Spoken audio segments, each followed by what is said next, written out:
106 WFAN. Morning. This is Michael Graves live at WFAN, The Fan in New York City. Happy holidays to all. We're going to get right into it and get into sports immediately. As we kind of wrap up the end of the year, headed towards the end of the year, and I'm thinking about, everybody's thinking about the holidays, obviously. We're, I think, in the midst of Hanukkah and Christmas just around the corner. So all of our holidays here, and we're trying to figure out, what's what, where things are, what's under the tree, and what does one want? In the sports context, what does one want?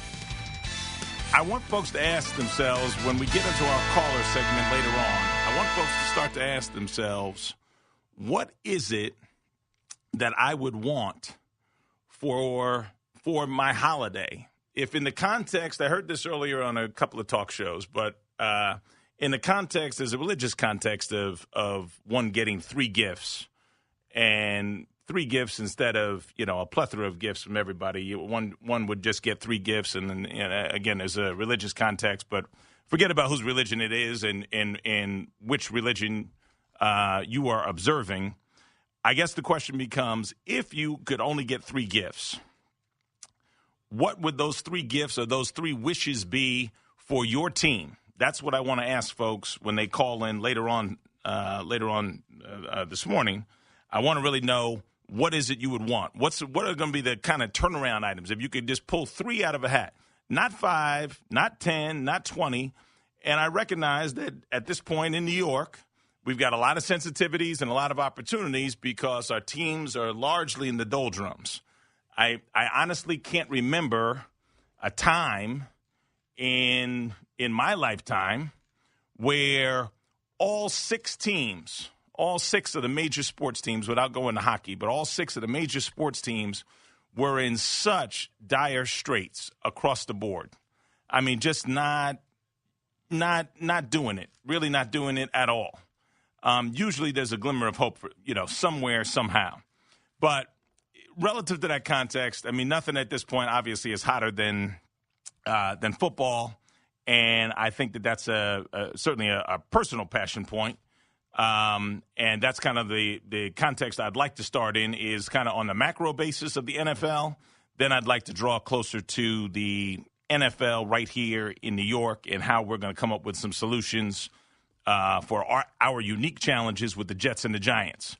From an NFL global perspective, if we're going to start there for a minute, I think as you're wrapping up this year and, folks start to make up lists and start to become reflective about, what we did right, what we did wrong, I think if you're looking at this situation, if you're Roger Goodell and you've had to deal with all the issues that Mr. Goodell has had to deal with this year, I think you've got to say to yourself, you know what? If I had the opportunity to do this again, and he still might have an opportunity to do something significant, because I'm still not convinced that it's really being handled right, and perhaps he could even get to this in the offseason. But certainly in the midst of the fire originally, if he had to do it all over again, and like I said, I think he still has this opportunity, I think I would have pulled the trigger and have put out the fire on the issues that are in front of the NFL. And the issues, of course, that I'm talking about, the hot issues that came up in the realm of player conduct. I think the big 3 trigger items, obviously, are the issue with children, the issue with spousal abuse, and then I think the issue in the context of anything involving DUIs or drugs or anything like that. I think those are the 3 huge buckets that he has to kind of stay in front of, because they can get out of hand real quickly. I think if he were to do this all over again, that when those issues started to arise, rather than have been kind of on the fence and, 1 foot in, 1 foot out, and he got pulled in a lot of directions, and I think he made some bad choices also. But I still think he has the opportunity to draw a line in the sand and to say, you know what, guys, I make $44 million a year. My name is Roger Goodell. I make $44 million a year. I'm the highest paid commissioner in the history of sports in this country. What if he decided to say, you know what? I don't need $44 million a year. What if I commit $1 million to each team out of my personal salary? I say to myself, you know what? I think my family can survive on $10, $11 million for 1 year, or maybe you spread it out over 3 years. Commit $1 million to each team. So you got, 32 teams, $32 million. I mean, I don't want to be that cavalier about Mr. Goodell's money. But I do want to say that I think he had the opportunity, and still has it, to put out the fire so that history can show that there was a line that he drew in the sand. So for all the haters and all the detractors that want to say he didn't do the right thing or that the league didn't do the right thing, he can step forward and say, at this point in time, whether or not I got everything right up to this point, at this point in time, on January 1st, 2015, I said enough is enough. I'm going to put my personal money where my mouth is, and I'm going to commit $1 million to each team going forward, and I'm going to personally help to put out the fire. And then you know what I'm going to do? I'm going to challenge the owners of each city to match it with $1 million. I'm going to challenge our largest sponsors to match it with $1 million. And then I'm going to actually say to Mr. DeMaurice Smith, who tends to have a fair amount of mouth behind supporting the players, Mr. Smith, I want you and your players to match this also, because guess what? You guys do a lot of the stuff that happens. I'm not doing it all as the commissioner. We wouldn't even be having this conversation about whether or not I did the right thing or the wrong thing in response. We're only talking about my reaction to the actions of your players. So we want you guys to put up $1 million. Then if we had $120 million or so, I'm using round numbers again, folks, but if we had $120 million or so to now spread amongst, MAD, a spousal abuse organization, an organization that was supportive of children, if you spread it out amongst 3 or 4 different organizations in each city that the NFL participates, at least we could say that we formally addressed it. I put my money where my mouth was as a commissioner. I was sensitive to women's issues, children's issues, issues of public safety. Everything that could come up, at least we addressed it as a league and addressed it in a strong and forceful way. I think that would be the number one thing that I would hope for a brand that, is $9 billion or $10 billion, whatever it is in terms of the NFL. I think that that's the kind of thing that they unequivocally could have hit out of the park and still could do to say, at this point in time, we were on the right side of the law. That's what I would like to see first and foremost. So if I'm coming up with my 3 wishes for under the tree, I'd like that sort of prescription from the league, the Players Association, the owners, and the sponsors who all share in this baby called the NFL and bring it to us as fans. I'd like them to address it that way, put out the fire, and let's come back to focusing on the field versus all the stuff off the field. That would be my number one thing. Number 2, as a New York guy, you cannot help, or at least I personally cannot help but be frustrated with what is transpiring with the Giants and the Jets. And I think at the base level, what makes football a special sport as far as I'm concerned, at a base level, whether or not you're a New York person or just about in any city, you know what you want most of all, and why people are so passionate about football, I believe, is that it's kind of like, have your friends ever gotten in a fight and your friend might have even gotten beat up or something, and maybe there's a bar fight or college kids are fighting or whatever, and there's always one guy who's like, hey, look, even if you beat me up, at least I'm going to get a couple of shots off or you're going to know you were in a fight. That, I think, is the heart of what every NFL fan wants. They want to know that at least even if you came in and beat my team, at least we punch you in the mouth. We punched you in the mouth. You got a fair one from us. You know what I mean? You walked away. Maybe we sucker punched you. Maybe we got you in the eye. Maybe we got you in the ribs. But you knew you were in a fight. You know what's lacking right here in New York right now? We got none of that. None of it. You don't feel like when you walk away, when you're done with New York, you feel like someone came in here, slapped us upside the head, took our lunch, and ran off and kicked sand in our face. That's not a good feeling. We got to change that here in New York. This is New York City. For us to have two teams that we can't say, okay, well, maybe you guys won, but at least we got our left hook off. We got a right jab. We did something. It doesn't feel like that right now, and that's the part that doesn't feel good. That's the part that feels the absolute worst. That's what I want to have fixed. If I'm looking at the Giants and the Jets relative to that, I hear everybody talking about quarterbacks, at least with the Jets, where everybody's talking about quarterback. I hear all that. And the Giants obviously aren't changing their quarterback situation. That is what it is. We got to send Eli to leadership camp, and I'll get into that later. But if I'm trying to fix the Jets and the Giants, first and foremost, I'm going after Ndamukong, the kid from Detroit. He is nasty. He is aggressive. He has a bad disposition. He does. He doesn't even – I'm not sure if he likes himself, much less anybody else. He's stomping on people. He's playing after the whistle. He's playing dirty, all that. You don't leave Detroit and question whether or not you were in a fight after you go up against that kid. And then the other guy who if he can still play from an ability perspective, forget about whatever happened in the locker room and name calling and all the other stuff with Jonathan Martin. Guess who I'm getting? I'm getting a two-for package for balance. I want Ndamukong and I want Richie Incognito on my team. I want to change the disposition. If you got Incognito on offense and Sue on defense, at least when people leave your stadium, they're not going to say, you know what? We weren't in a fight. These guys, we just pushed them around. We punched them in the eye. We took their lunch. All that's going to be over. All that's going to be over. And I think if there was any issues with Mr. Incognito and anything he's saying, I think Mr. Sue would be more than happy to manage that. So I don't really envision him being a wallflower like Mr. Martin. I think that would be a different conversation.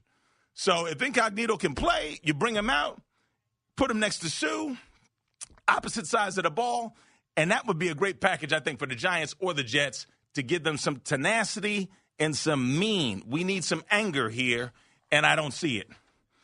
That's what I would like to see for the Giants and Jets.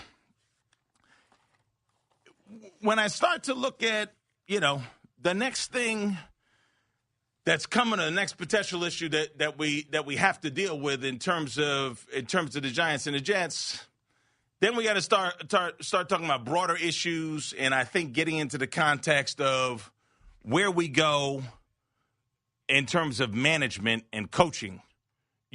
Are we going to go with the same coaches and the same GMs, or are we going to take a different path and change up the game? Listen, we're going to take a break. I'm Michael Graves at WFAN, The Fan. Please call in when you get a chance at 877-337-6666. Sports Radio 101.9 FM, The Fan, and Sports Radio 66, WFAN. This is Michael Graves, back on The Fan, WFAN. Remember, our toll-free line is 877-337-6666, brought to you by Mohegan Sun in Connecticut, Mohegan Sun in Pocono Downs, and Resorts in Atlantic City. Right before we went to break, we were talking about the context of a couple of different things, but my wish for the NFL in terms of how they would handle their business on a global basis, then back to the Giants and Jets in terms of how we would do something more aggressive in terms of having some players come to the city, particularly Ndamukong and perhaps Richie Incognito even. At the end of the day, folks, I see callers starting to call in, and I'm happy that folks are calling in. It's a wonderful thing. Again, 877-337-6666. I want to hear what you have to say. I want to hear about the three wishes for your team, whatever your teams are. I want to hear about your three wishes for your team. But hopefully I'm not going to get a whole lot of calls about people chastising me for character issues for Richie Incognito or for Ndamukong. Because guess what, folks? At the end of the day, there's an expression. When I played ball in college, there was an expression that one of our coaches used to use. Unfortunately, he passed away, but he was kind of the big cheering coach, older gentleman, and he was just kind of the like half cheerleader, half mascot. He used to say something to us as we took the field every day. He said, you know what? Beat him up in the face. Beat them up in the face. That's what you got to do sometimes, folks. This is not choir boy rehearsal, where this is not a popularity contest. We're playing football, and you're going to have to punch somebody in the face. Beat them up in the face. That's what Coach Dan Straferi used to say. Rest in peace. I'm going to take a couple of calls. I think I'm going to start with, I see a Kyle here. We got Kyle. I'm going to hit the button here. Kyle. Hello. Kyle, you're on from Carolina, Kyle? Is that right? No, from Carphone. Oh, okay, from Carphone, from your Carphone. Okay, Carphone. All right, Carphone. I know that city. Carphone. Yeah, Carphone, New York. Okay, yeah, Carphone, hey, happy Christmas Eve. Thank you, sir. You too. Yeah, no, listen, I'd love to get to my top three, and I know you don't want to talk about it a whole lot, but man, New York sports, what we deal with, especially in organizations like the Giants, the Yankees. I know maybe it might be a little highbrow, but we don't typically go for that really controversial type player, at least not since the Steinbrenner days. I don't know. I don't see the New York Giants in particular picking up a Richie Incognito who's going to stir up all that kind of stuff.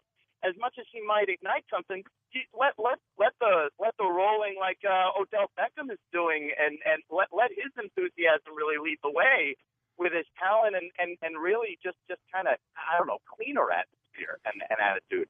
Okay, and I hear part of that, but I'm not sure of your age, Kyle. But from my perspective, the heyday of the Giants that everybody likes to hang their hat on, and I heard even on Steve's show before I came on, folks were talking about it. The heyday of the Giants, we're talking about the greatest player perhaps in the history of the entire NFL, as voted on by the NFL players, as well as I think, reporters in the media and the like, was Lawrence Taylor.